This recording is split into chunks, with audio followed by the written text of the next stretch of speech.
नमस्कार दोस्तों।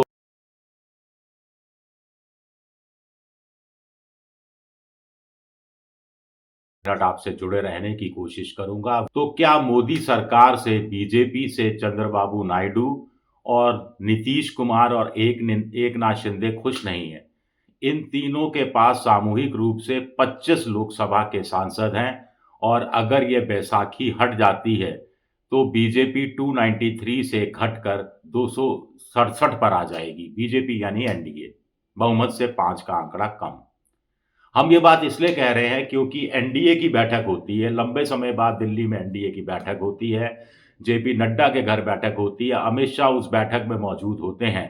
प्रधानमंत्री इतनी महत्वपूर्ण बैठक में नहीं आते, ये एक बहुत बड़ा सवाल है, इस पर बात आगे करेंगे। लेकिन नीतीश कुमार इस बैठक में नहीं आते हैं, एकनाथ शिंदे इस बैठक में नहीं आते हैं, ओम प्रकाश राजभर इस बैठक में नहीं आते हैं, चंद्रबाबू नायडू इस बैठक में जरूर आते हैं, लेकिन उनका मूड थोड़ा उखड़ा उखड़ा रहता है। कुल मिलाकर अमित शाह ने यह बैठक इसलिए बुलाई थी कि कथित तौर पर जो अंबेडकर का अपमान किया गया उनकी तरफ से, उसको लेकर अभी बीजेपी पर हमले हो रहे हैं। तो अमित शाह चाहते थे कि पूरा एनडीए इसको ओन कर ले और पूरा एनडीए अमित शाह का इस मुद्दे पर साथ दे, ताकि इंडिया पॉलिटिकल फ्रंट की और कांग्रेस की हवा निकाली जा सके। लेकिन चंद्रबाबू नायडू ने तो एनडीए को ही पंचर कर दिया।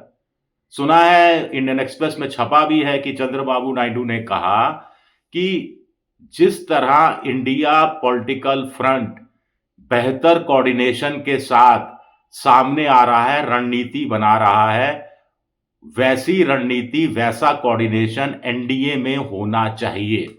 इसके बहुत बड़े मतलब निकलते हैं, व्यापक अर्थ निकलते हैं। पहला तो मतलब यह है कि चंद्रबाबू नायडू कुल मिलाकर इंडिया पॉलिटिकल फ्रंट की एकता से खुश है। अगर खुश शब्द पर कुछ को ऐतराज हो सकता है तो वो इससे सहमत है कि इंडिया पॉलिटिकल फ्रंट एक है, मजबूती से एनडीए का सामना कर रहा है। इसका दूर का मतलब ये निकलता है कि कल को अगर मौका मिले तो पाला क्या बदला भी जा सकता है। दूसरा, चंद्रबाबू नायडू चाहते हैं कि एनडीए की समन्वय समिति बने, कोऑर्डिनेशन कमेटी बने। अभी तक क्या हो रहा है कि बीजेपी रूल कर रही है, बीजेपी एक तरफा फैसले ले रही है और बड़े महत्वपूर्ण फैसलों में एनडीए को अपने साथ नहीं लिया जाता। एनडीए के छोटे धड़ों को, छोटी पार्टियों को उनकी सहमति लेने की जरूरत बीजेपी समझती नहीं है। अब कोऑर्डिनेशन कमेटी बनाने से बीजेपी हिचक रही है कि कोऑर्डिनेशन कमेटी बनेगी तो हर मामला कोऑर्डिनेशन कमेटी के पास जाएगा, उसमें कंसल्टेशन होंगे, कोई क्या राय देगा, कोई क्या राय देगा, हर राय पर बीजेपी की हर राय पर अभी पूरा कुनबा सहमत हो जाए, ये जरूरी नहीं है।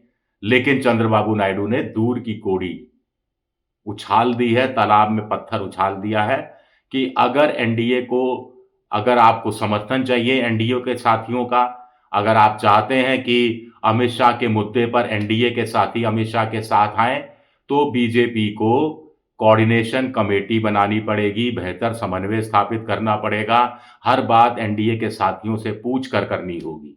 ये एक बहुत बड़ा सवाल है। नीतीश कुमार नहीं आए, चाहे तो आ सकते थे, एकनाथ शिंदे क्यों नहीं आए? सुना अंबेडकर दीक्षा स्थल पर चले गए, चाहे तो आ सकते थे। फिर इतनी बड़ी बैठक में प्रधानमंत्री नहीं आते हैं। प्रधानमंत्री आते, चंद्रबाबू नायडू को समझाते, शायद प्रधानमंत्री आते तो फोन करके नीतीश को भी बुलवा लेते, लेकिन वो भी क्या दूरी बना रहे हैं, ये भी अपना एक बड़ा सवाल उठता है। सबसे बड़ी बात है कि अमित शाह को कम से कम इस मुद्दे पर थोड़ा सेटबैक लगा, क्योंकि वो सोच रहे थे कि डॉक्टर अंबेडकर के अपमान वाले मसले पर साथी दल साथ देंगे और इससे वो कांग्रेस को एक तरह से बैकफुट पर लाने की कोशिश करेंगे, लेकिन ऐसा होता दिख नहीं रहा है। सुना है कि कुछ छोटी पार्टियों ने भी कह दिया कि भाई आप अपनी राजनीति कर रहे हो तो हमें भी अपनी राजनीति करने का हक है। आप बिना अंबेडकर वादी वोटों के सहारे कहीं ना कहीं सीटें निकाल सकते हो, लेकिन हम में से बहुत सी पार्टियां तो दलित राजनीति कर रही हैं, हमारा तो कोई और सहारा नहीं है, कोई और चारा नहीं है। बैठक सिर्फ 1 घंटे की चली और उसमें से भी अधिकांश समय अमित शाह बोले, ऐसा बात कहा जा रहा है। और उसके बाद जो एनडीए के साथी हैं, जेपी नड्डा से अलग अलग मिले, अपने अपने राज्य की समस्याओं के बारे में गिनाया, बताया, पॉलिटिकल इक्वेशन के बारे में बताया। तो क्या गिनाया होगा, क्या बताया होगा? अब मान लीजिए अपर्णा पटेल मिलती हैं तो उन्होंने क्या, अनुप्रिया पटेल, तो उन्होंने क्या बताया होगा? यही कि उनका तो वोट बैंक क्या है, यही बताया होगा। और क्या बताया होगा? तो कुल मिलाकर एनडीए की लंबे समय बाद बैठक होती है और उसमें एका उस रूप में सामने नहीं आती जैसी कि बीजेपी उम्मीद कर रही थी। वन नेशन वन इलेक्शन पास कराना बीजेपी के लिए बहुत मुश्किल है। 2/3 बहुमत लोकसभा में भी चाहिए, राज्यसभा में भी चाहिए, जबकि राज्यसभा में तो साधारण बहुमत भी नहीं है। लोकसभा में भी सिर्फ 293 हैं। संशोधित संविधान में संशोधन के लिए 362 या 363 की जरूरत पड़ेगी। राज्यसभा में कुल मिलाकर 121 122 हैं, जबकि जरूरत 160 प्लस की पड़ेगी। और ऐसे में सुना है कि एनडीए के कुछ साथियों ने खुलकर सहमति व्यक्त नहीं की कि वो वन नेशन वन इलेक्शन के पक्ष में है। इसी तरह वक्फ वाला मामला भी चंद्रबाबू नायडू की पार्टी की तरफ से ऐतराज किया गया था, तो जेपीसी को सौंप दिया गया था। वन नेशन वन इलेक्शन का मसला भी जेपीसी को सौंप दिया गया है। तो कुल मिलाकर अब कहानी ये है कि क्या एनडीए में कोऑर्डिनेशन कमेटी बनेगी? कोऑर्डिनेशन कमेटी बनने का मतलब है एक अलग से पावर सेंटर खुल जाना, और किसी भी गठबंधन में शामिल सबसे बड़ी पॉलिटिकल पार्टी, खासतौर से बीजेपी, जिसको लोकतांत्रिक मूल्यों में बहुत ज्यादा विश्वास नहीं है, वो इस तरह का एक अलग पावर सेंटर खोलने के मूड में बिल्कुल दिखाई नहीं देती। ऐसे में चंद्रबाबू नायडू अब क्या करेंगे? चंद्रबाबू नायडू भी बैठक के बाद अपना बार्गेनिंग में निकल दिए, निर्मला सीतारमण से मिले। वाइजाग का जो स्टील प्लांट है, सरकार उसका डी इन्वेस्टमेंट कराना चाह रही थी, विनिवेश कराना चाह रही थी, यानी प्राइवेट हाथों में बेचना चाह रही थी, उस पर रोक लगाई गई।